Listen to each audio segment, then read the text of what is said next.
There's this other word that is almost like the same, but with different meanings, which is unchained. Unmoored, a ship is like chained to a dock.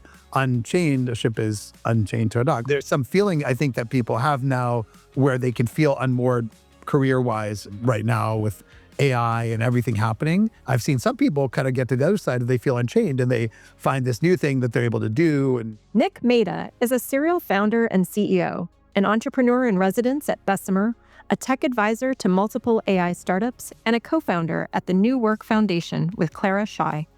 But most importantly, he's the tech world's foremost Taylor Swift scholar.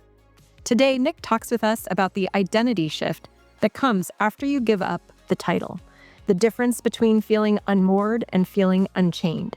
And he breaks down the rise of the forward deploy engineer and the wild economics of token maxing, and what both tell us about where AI in the enterprise goes next. As we finish up Pride Month of 2026, Amy and I would like to dedicate this episode to the Trevor Project, an organization that provides information and support for LGBTQ youth. Please consider joining us in making a donation. Details are in the show notes.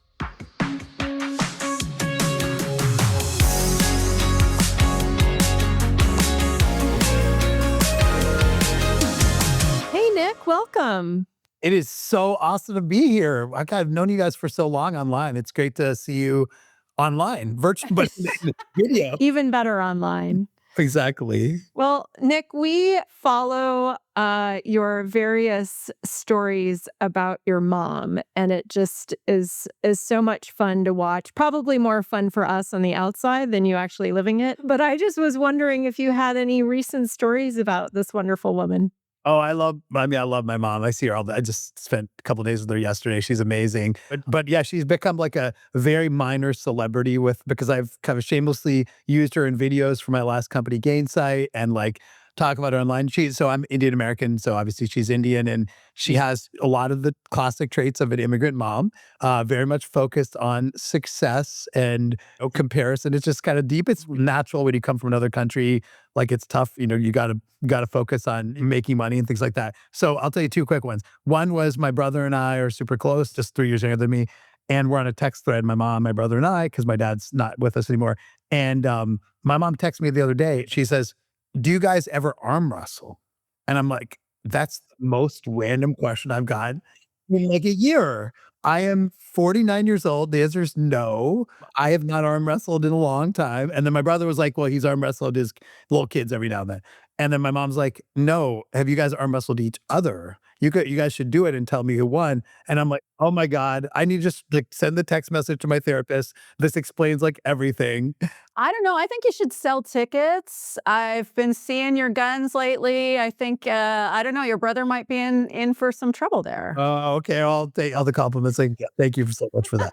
Wow. I love it. I love it. Yeah. And I want to know who else she's going to recommend that you arm wrestle. Like, I think it's an interesting question. It's funny though, because it's at least a more achievable goal. Like the other problem I have is my mom knows this person who's an incredible person in Silicon Valley, and I won't name her, but very incredibly successful and super early at like some huge tech companies. Like, so obviously incredibly wealthy and every dimension, like just does everything right and just awesome. Has a husband who's incredibly successful, famous venture capitalist, and my mom's friends with her mom. And then unfortunately, this person also, in addition to all of that, cooks her mom's meals every day, like every day. And I'm like, so my mom tells me all that every single time. So I was talking to a friend of mine who knows this same entrepreneur woman, and he's like, you got to get your mom to be friends with people who have kids that are not successful. Yeah, You need to have, exactly. like, lower bar on like, who are your mom's friends' kids? They don't call their mom all the time. They never talk to them.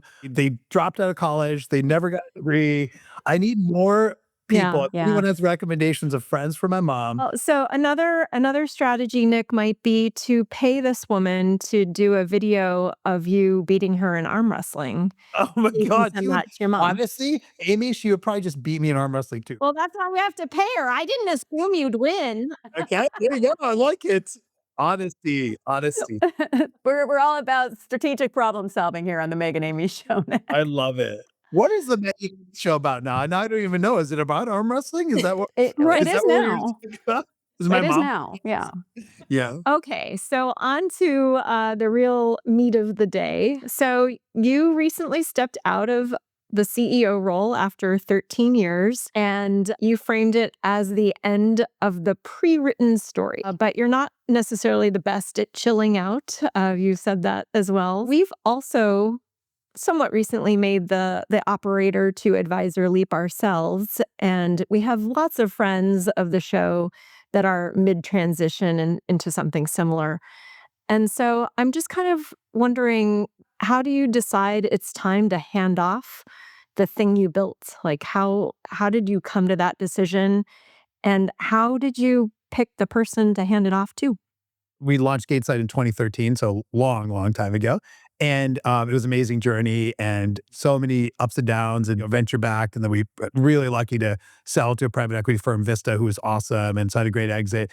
And so there was this period when we sold to Vista at the end of 2020 when I was like, do I want to keep doing it? And I wanted to, mainly because of loyalty. Vista had paid a lot of money for the company. Our employees had done such great work, our customers. So I wanted to keep doing it a few more years and learn. But I knew eventually I'd want to go hand it off.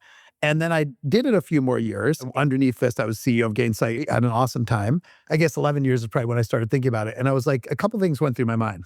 One was every leader eventually has a shelf life. You bring this energy and creativity to a company. And at some point, it's very possible that somebody else could bring the next level of that, right? Especially when you go through a transition and some inflection.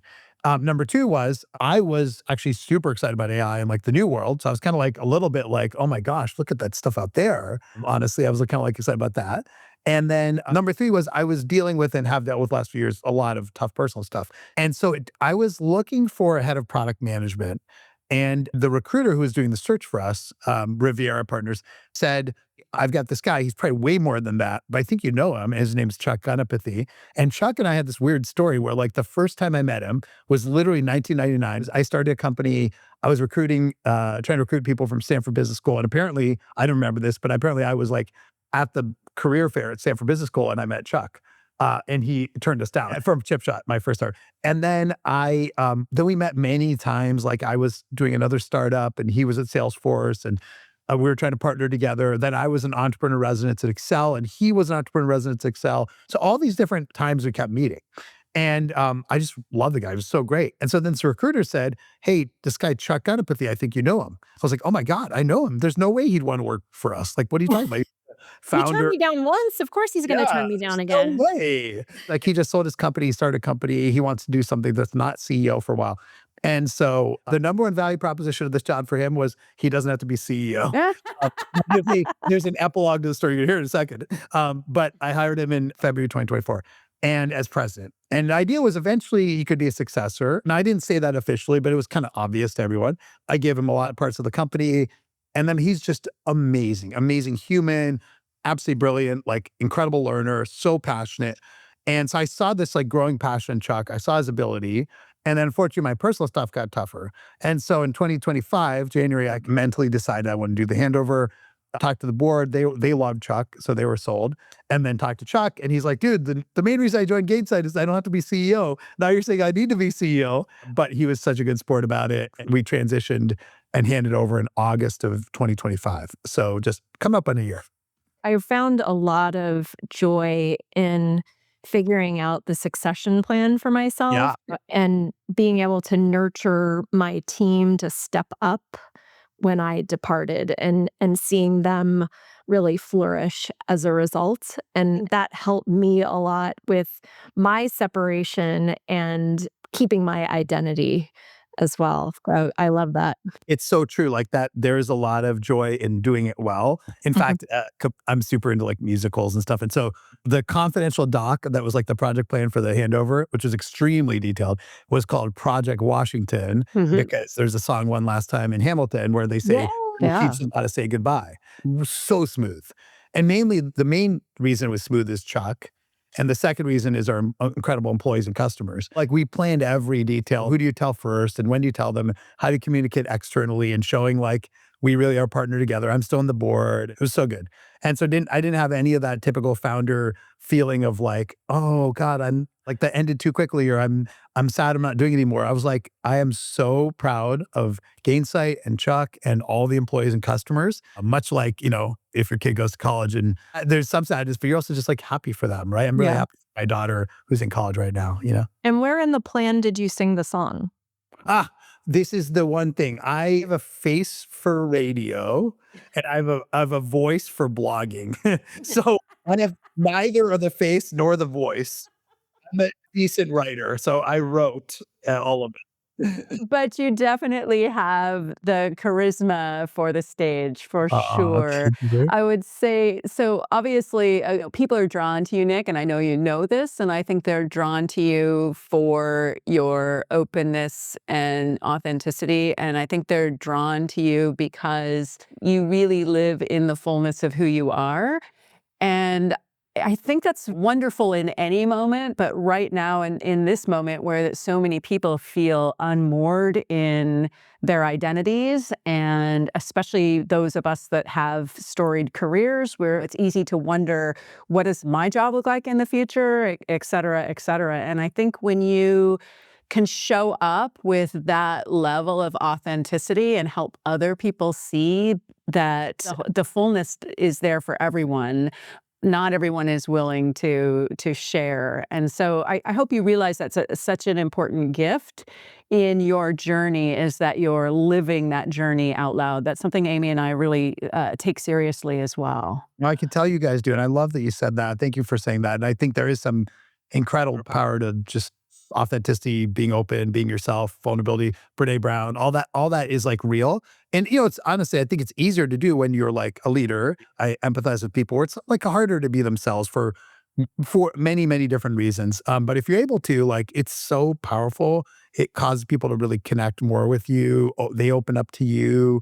It's been like the story of kind of Gainsight in general, is just being open. And then your word of unmoored is interesting because that's a word I reflect on a lot. I mentioned I went through a lot of personal stuff that largely left me feeling very unmoored. But then there's this other word that is almost like the same, but with different meanings, which is unchained. Unmoored, a ship is like chained to a dock. Unchained, a ship is unchained to a dock, like same thing. But there's some feeling I think that people have now where they can feel unmoored career-wise right now with AI and everything happening. And I have a lot of empathy for that. And I hope that I've seen some people kind of get to the other side, and they feel unchained and they find this new thing that they're able to do, and some creative outlet, some owning their own business or whatever. And hopefully more people will go through that. What sort of strategies did you employ to kind of deal with the identity shift? There was a work identity shift, and I went through a lot of personal identity shifts at the exact same time. I think in some ways when you're going through like an identity shift, like there's some rip off the Band-Aid thing. I actually think that there's like a challenge when it's more gradual. It feels more comfortable to make it more gradual. But for me, for Gainsight, like, yes, August of 2025, we did the announcement and I was done. I wasn't on any more management meetings like the next week. There was this like super powerful time when we literally recorded it in a studio in Redwood City, this like goodbye, live all hands kind of thing. And we did one for our customers. So Chuck and I were like in the studio, and then we like stepped out, and some of the other executives were like in the same studio in other areas. They're all on their laptops and they're on Zoom. I was like, they're in the executive meeting, the one I used to lead. And I'm not on anymore. And I've never been on it since. And I think there's this like, sometimes there's this thing of, oh, I want to kind of cling to it. I want to follow the company. For me, it's not like, oh my God, good riddance. It's like more like, that was beautiful and it's over. And now I'm on to other beautiful things, you know? And so I think there's something really powerful about that. Now, I think it's easier if you believe that there's something new to go to, right? So if you believe that that was it, and that's sad, right? That's sad. If that was like all, whether it's a work thing or a personal thing, but if you believe that like, oh my gosh, there's something new that's going to be calling me, that's where I think the identity shift is easier. And I think it gets to the mindset that is really available to all of us. How you frame it to yourself. Is this a moment of ending or becoming? Yes. Is this an opportunity or whatever? And it doesn't mean that remove the grief. Of course, there's the transitional grief, but if you can allow yourself to create the framework of I'm unchained, I'm exploring, I'm going into new places that I know are going to be magical for me, I think that gives you more agency towards making that future true. So again, love that you're modeling that. I love that. And so you kind of answered this before when you were saying that you were just interested in, everything that's happening with AI. But ultimately, at least for now, you decided on an entrepreneur in residence opportunity, right? Yeah. At Bessemer. So how did that come about? How did you decide to jump in that way? Yeah. I mean, first of all, entrepreneur in residence is the most made up, it's not a job. It's a made up title.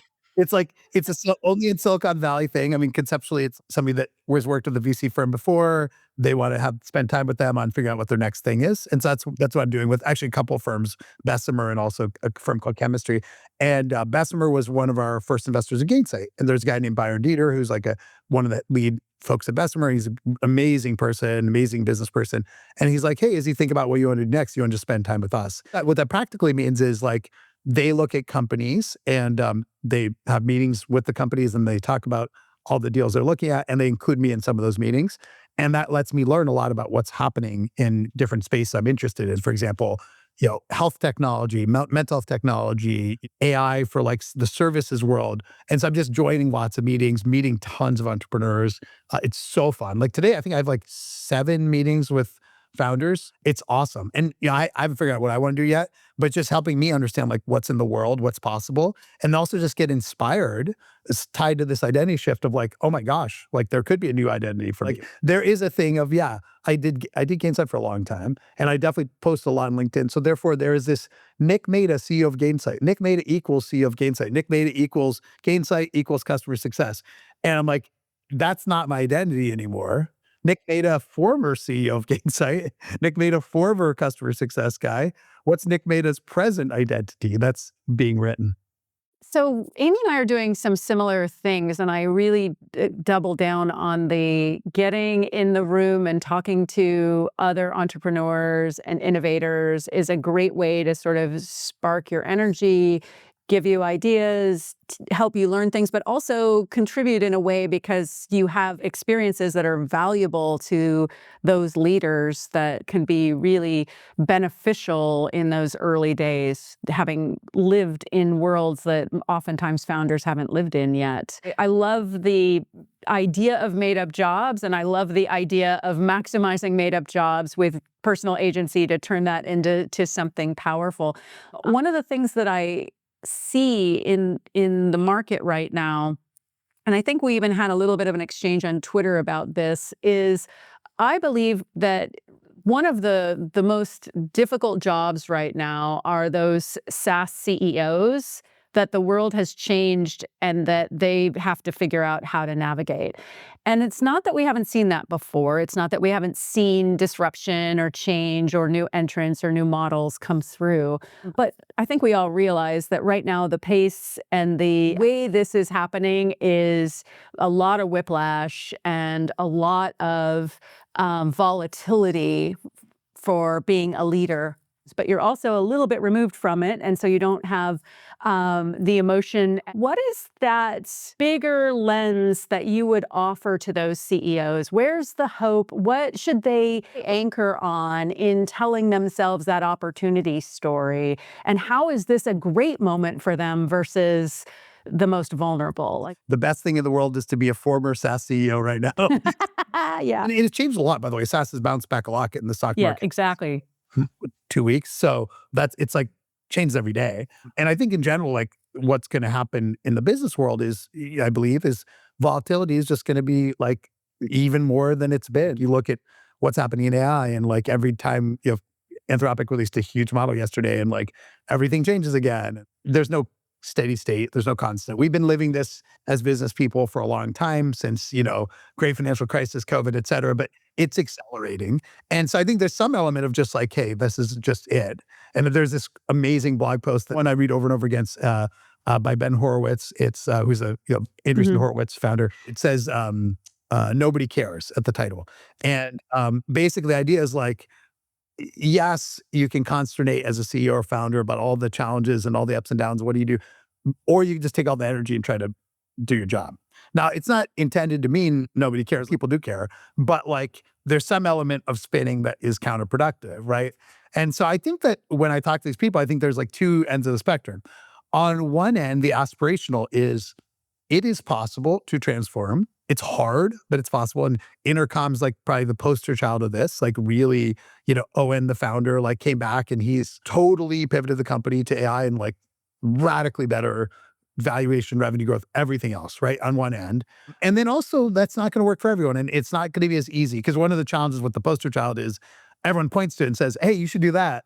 And unfortunately, it doesn't always apply in every space, in every business, every product, or based on your cap table or your debt or whatever. It's not as easy for everyone. So this empathy for your current situation, if you're private equity owned, it's harder. If you have debt, it's harder. If you are in a category where agents don't work as well, it's harder, But at the same time, doesn't mean you shouldn't try. Find a way to go do it, And I think that one of the upsides of the market not valuing SaaS as much right now is there's more opportunity to go transform. When things are highly valued, it's actually hard to transform because you're like, oh my God, I'm giving up all this value. When things have low value, you're like, what am I going to lose? Right? Like Right. that's it. What am I That's gonna a lose? great point. Yeah. Yeah. And I do think that your broader recommendation of there is some merit to just doing what you're doing better. And yes, there's also great opportunity for transformation. And we can call your mom to help those CEOs understand how they're performing against their. That's a great idea. How the arm wrestling against Intercom's going. Yes. Not well. Maybe we should turn that into some service, right? Oh my God, that's the best business idea I've heard in a long time. But I do believe that to your point about when you're already at kind of undervalued, you do have some degrees of freedom to really run your business well and to not fall prey to the compares, but to the book that Doug Merritt recommended, the Chop Wood, Carry Water, like just do the work there's a lot to be said for that. And then I think the other thing is if you don't want to, that's fine too. And then obviously just like own up to that and say, okay, let's get somebody else to go do it. The worst thing is you're half-heartedly doing it. You're trying to transform, but you're also holding on to the past and you're kind of not in it anymore. There's a lot of founders like that right now. Some of them get that second wind. Another example, a friend of mine started a company called Bloomreach, Raj Didada, and he started this company. It was like in one business, that business became less relevant. The revenue went from 100 million to zero, and he created a new business, and then that went to like a few hundred million, and now he's creating a third business that's like an AI business. And there are entrepreneurs like that are just able to reinvent. They're truly inspirational. So I would say either you want to go do all that chopping the wood, and that's awesome and you can do it, or you don't, and you should go do something new, and either one's fine. The worst is stuck in between. Especially for the people in your care. I mean, I do think that that's the important thing to remember, that this AI transformation is a skill building opportunity for the teams that are in your care. And by not having a clear understanding of how you want to make that work for your business, you're actually stagnating the talent that you should be building at this moment. You're so right. Everyone suffers. When a leader is not in it, the CEO's not in it, the founder's not in it, everyone suffers. Customers suffer, employees suffer. It's like the worst possible situation. So you're unintentionally harming people when you're in that situation. So as a part of this new role and new identity, you're involved in a number of very interesting ventures that I want to hear a little bit about. So one is the New Work Foundation with Clara Shai. Can you tell us a little bit about that, Nick? Yeah, totally. So Clara Shai is an entrepreneur and a total phenomenon. Another person where I hope her mom never meets my mom because bad news. Stanford, and then early Google and early Salesforce, and then executive Salesforce, and basically created what now is Agentforce, and then was at Meta running enterprise AI. So she's done all the business things you can do. I met her 10 years ago when she's founded the SaaS company. And so anyways, I saw her online posting about just the questions around jobs and AI, right? I saw things she wrote. I was like, oh, that's awesome. Really cool. And then we just started texting again. We hadn't talked for a while. And then she came to some events I was hosting and she was like, I'm starting this organization called New Work Foundation, organization to help Gen Z college students, college grads, recent grads, try to help navigate the world of work in given AI. Just everything from like, how do you figure out the right career and how do you find the right training and mentorship? And it's very early, but she started this idea, this nonprofit, and she literally decided, okay, she could do anything and she's going to go work on this problem. And then she said, hey, Nick, do you want to come on as a co-founder? And so we've just been working together, 6 weeks or so. But it's brand new. The basic idea is to build AI products. They'll help people run career decisions and meeting, interview prep and things like that, as well as content, which Claire's already done a lot of content. She's done podcasts, a lot of podcasts. She's done interviews, et cetera, to just educate people. Not to say like, this is not oh my God, all the jobs are going to go away because of AI, because nobody has any freaking, edit my word there. Oh, no, you're allowed to swear on the Meg and Amy show. And nobody has any fucking idea. And then on the other side is like, everyone's like, oh no, all jobs will be fine. And technology always creates more jobs than it destroys, and it'll all be fine. And honestly, nobody knows. Probably both those extremes are wrong, but nobody knows how it's going to work. Also, how it's going to work over time. Maybe jobs are lost and new ones are gained, but it takes a while for the generations that were in between. They could have like lost career opportunity. And so, when you talk to college students and recent grads, they're not as rosy. Take a look at all the recent speeches by AI people at graduations, right? It's not like all roses. Literally, actually, my rising ninth grader is going to go to private school, and there was like the open house kind of thing for like the new students. And so I went to it, and they had artwork from all the different students displayed, the existing students. And so there was this beautiful art that these kids were doing.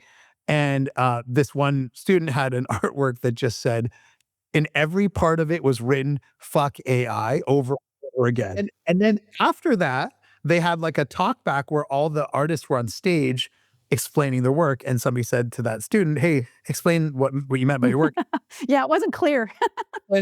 Fuck AI, and anybody that works on AI is evil. And I never felt more unsafe in my life. I was like, I gotta leave this space right now. They better not do any LinkedIn searching on me. But the point is like, yes, it's not as rosy for, at least emotionally, for younger people as it might be portrayed for a lot of people in Silicon Valley. And so nobody knows what the truth is, but we need to have like the conversations, and that's basically what New Work Foundation's about. It's interesting. So yesterday, actually, Meg and I did a live show, and this woman came up to us afterwards, and she's like, how do I get Gen Z folks this is an HR person in my company to start embracing AI, because they're so anti. And then she also had kids in college who were rejecting it and all that kind of stuff. And so I have a bit of a like contrarian position on it, which is that I actually think it's really good for kids to be anti-AI. And the reason is because I think like there's some sort of bodily reaction that they need to build competence before using AI. Right. If they were to just jump straight to AI and use it for all of their work and for their thinking, like it would be very easy to just offload every single bit of learning to AI. And there's just something in them that's saying, that would be really bad for me. So I'm just going to say AI sucks altogether. Like I just decided that McDonald's smelled disgusting. Yep.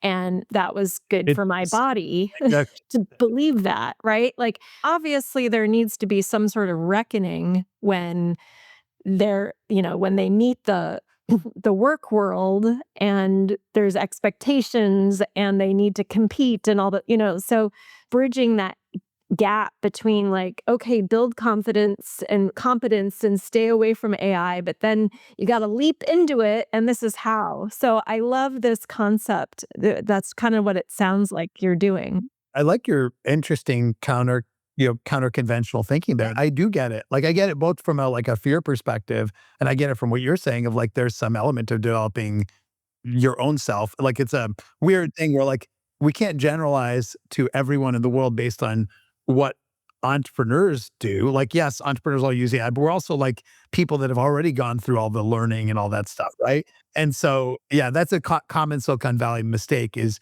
you take what, people in San Francisco think in the tech world and you assume all humans need exactly that same thing. I think this is a good true, and it's true in AI. In fact, there's a good podcast, Strategery, probably a lot of people listen to it. And like Ben Thompson, the guy who does it, said just yesterday, he's like, one mistake Silicon Valley people think is like that everyone is obsessed with productivity in their life.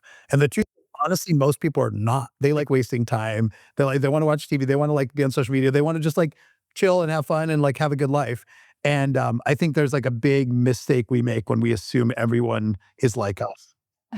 I had that realization, not that this is turning into mom therapy, but I had that realization, I don't know, maybe about 5 years ago. So I have this big job. I have like no time. I carve out a day to spend with my mom to do something. We were doing something together. And I realized there was a very significant tension because her intentionality was to waste as much time as possible from every possible task in every possible way. And I am thinking, oh my God, I have exactly one day off. I have this massive job. I'm always traveling, whatever, and I'm trying to spend time with you. And the last thing I want to do is waste every possible moment being the least efficient in our day as possible. And We need efficient bonding time. exactly. And well, I mean, we were just like driving from here to there and then back again, as opposed to planning our day to make any sense. I was really struggling between do I just take over the reins and say we're doing it this way, or do I relax and like let us do it the dumbest possible way and, whatever. And I realized I was completely missing the point. The point is we're just spending time together. And so what? We're spending time in the car going back and forth. Fine. It's fine. Just relax about it. So that entire thing about presuming that other people have your orientation is always dangerous. And it's so hard to remember somebody else's lived context is different than yours. It's not malicious. It's just really hard. It's so true. I would fully endorse everything you said, except when my mom spends like 10 minutes trying to order her food. The waiter at the restaurant. That's where I draw the line. I think there we need more productivity and efficiency. I will just do the ordering because the server's making money on tips. We need her or him to get to the next table. So I want to go back to customer success a little bit since we have the father of customer success here. Maybe that could be your identity. I'm glad you said that. Some people said grandfather. I don't like that. Oh, yeah, no. Yeah. No. You're not old enough for that. Not Sorry. Cool. Not cool. So there's been, a lot of narratives about forward deploy engineers, and you've written extensively about it. Meg has a great concept that she'll probably get into that we've just started back at the EDS model again. So we'll have her talk about that too. But I just wanted to pick your brain a little bit on, is this something new? Is this something old? Is this the new face of customer success? What are we really talking about here, Nick? Yeah, just for people's background, so the term forward deployed engineer was kind of coined by Palantir because they were selling software to the government and to Defense Department. Obviously, the term forward deployed comes from military, and in their case, the software defense is such a complex area that they need to be able to kind of customize it per kind of organization they were selling to, and so they would have a team of, it sounds like, from my understanding, 2 people. One that really understood the military processes, one that was an engineer, and they would actually modify the code per customer at early days, and then kind of eventually merge it back into the main branch. And that's kind of heretical for traditional software companies, where it was like, okay, we have one product, everyone uses the same thing, right? In SaaS, that was the whole deal. You might have professional services to maybe configure it, but you wouldn't change the code. Now, the issue with that is that software then became pretty good for everyone, but not great for anyone, right? Like that's kind of like the general experience most people have with almost all enterprise software. And now you start selling AI where it's infinitely configurable inherently based on what it does, but it's also like requires you to reconfigure not just the product, but actually your business, right? So to really use AI well, everyone knows you got to rethink your business processes and how you work and your team. And so if you just give somebody Claude Code or Codex from OpenAI or any other product, they can get somewhat far.